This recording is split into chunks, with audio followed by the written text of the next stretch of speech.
These are the pictures you've seen of January 6th. They're familiar because they've been playing on a loop on every media outlet in America for the last 2 years. There's a reason for that. But it turns out there's quite a bit of video you haven't seen. And that video tells a very different story about what happened on January 6th. More than 40,000 hours of surveillance footage from in and around the Capitol have been withheld from the public. And once you see the video, you'll understand why. Taken as a whole, the video record does not support the claim that January 6th was an insurrection. In fact, it demolishes that claim. And that's exactly why the Democratic Party and its allies in the media prevented you from seeing it. By controlling the images you were allowed to view from January 6th, they controlled how the public understood that day. They could lie about what happened, and you would never know the difference.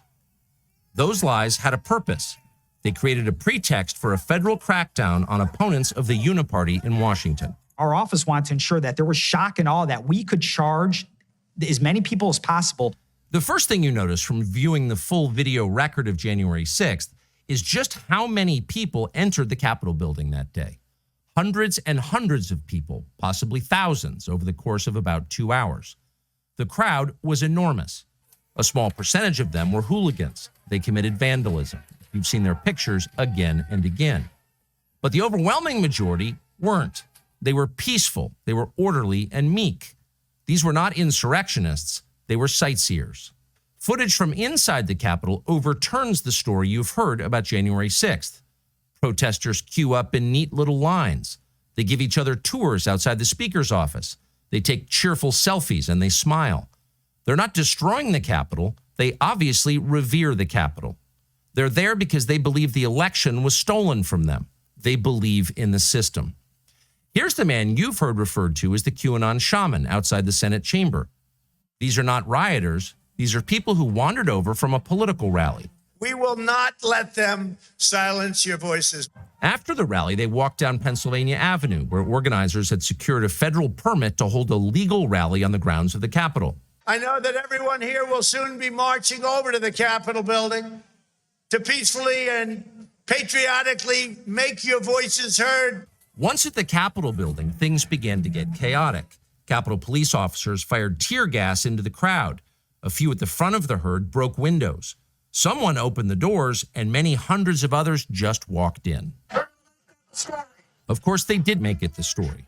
And at the center of it, the single most famous person arrested that day was a Navy veteran from Arizona called Jacob Chansley, often referred to as the QAnon shaman. The so-called QAnon shaman. QAnon shaman. Someone named Q Shaman. Jacob Chansley became the face of January 6th, a dangerous conspiracy theorist dressed in outlandish costume who led the violent insurrection to overthrow American democracy.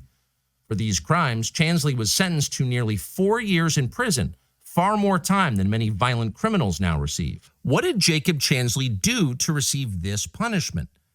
To this day, there is dispute over how Chansley got into the Capitol building. But according to our review of the internal surveillance video, it is very clear what happened once he got inside.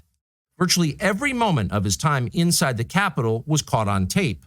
The tapes show that Capitol Police never stopped Jacob Chansley. They helped him. They acted as his tour guides.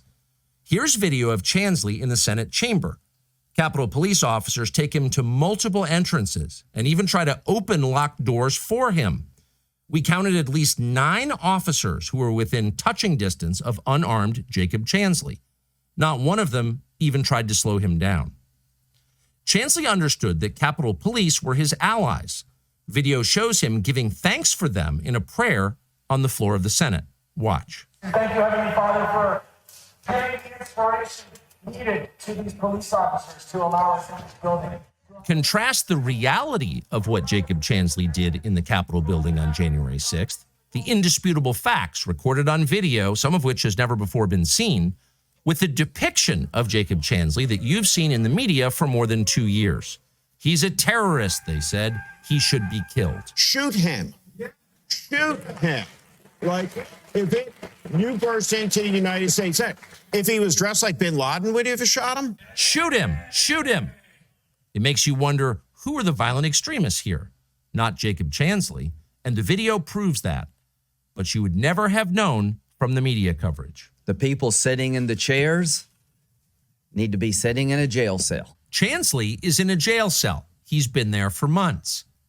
If he was in fact committing such a grave crime, why didn't the officers who were standing right next to him place him under arrest? Until now, no one could even prove that even happened, but it did. Subscribe.